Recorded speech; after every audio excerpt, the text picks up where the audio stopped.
Haya, okay, katika haya maisha unaweza ukalalamika kuhusu kazi yako kwamba haikupi hela, haikupi manufaa yoyote, lakini endapo na kazi inabidi umshukuru Mungu kwa sababu ujue kwamba hiyo kazi ina manufaa gani katika maisha yako.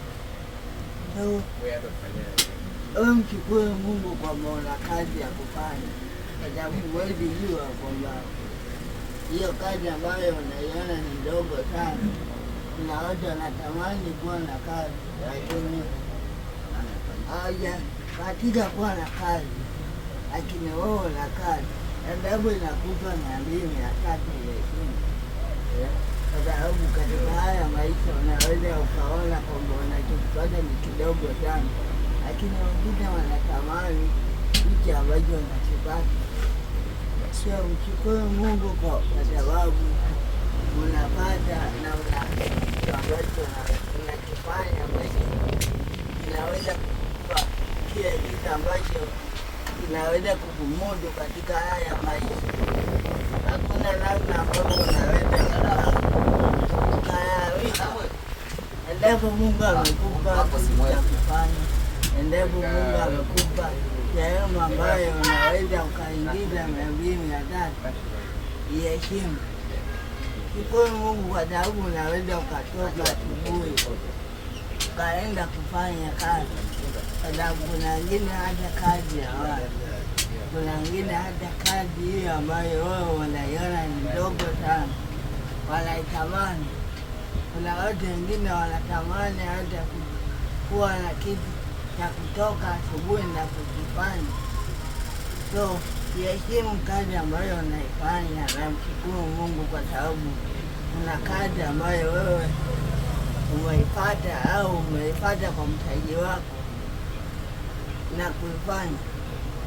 Kumbuka hichi ambacho ulikialisha mwanzoni na kukiona kina faida, ndicho ambacho unatakiwa ukomae nacho, kwa sababu ukiendelea kulalamika kila siku na kila saa kwamba kipati faida, kumbuka kuvumilia kwenye kitu ambacho ulikiamini mwanzoni ni sahihi sana kuliko kulalamika kila siku na kumlalamikia Mungu kwa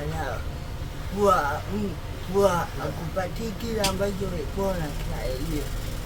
Ni kweli tunapanga mipango mingi sana katika maisha, lakini tunaweza tusifanikiwe kwa sababu tu kuna mwingine akimshirikishi wewe. Kikubwa ni kuheshimu kazi ambayo unaifanya.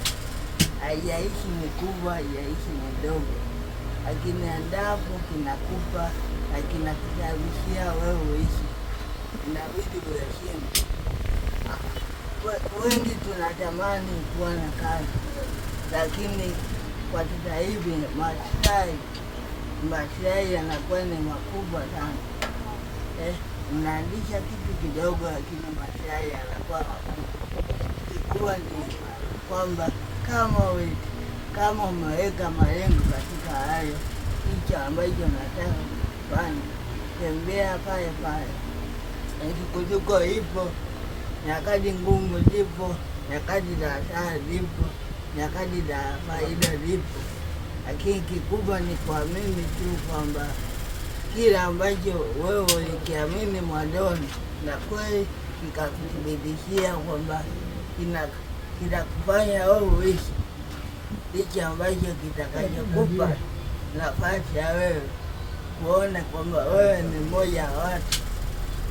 Kikubwa ni wewe usilale au mpatana kwamba wewe usilale katika haya maisha, kwa sababu ukilala katika haya maisha bila kufanya kazi utakuwa tu mtu ambaye hauthaminiwi. Kikubwa ni kwamba thamani yako inajengwa na kile kitu ambacho unakifanya. Bila kitu unachokifanya huwezi kupata thamani yoyote. Sio, mshukuru Mungu kwa ile kazi unaifanya na usilalamike kwamba matokeo yake unayapata. Kikubwa ni kwamba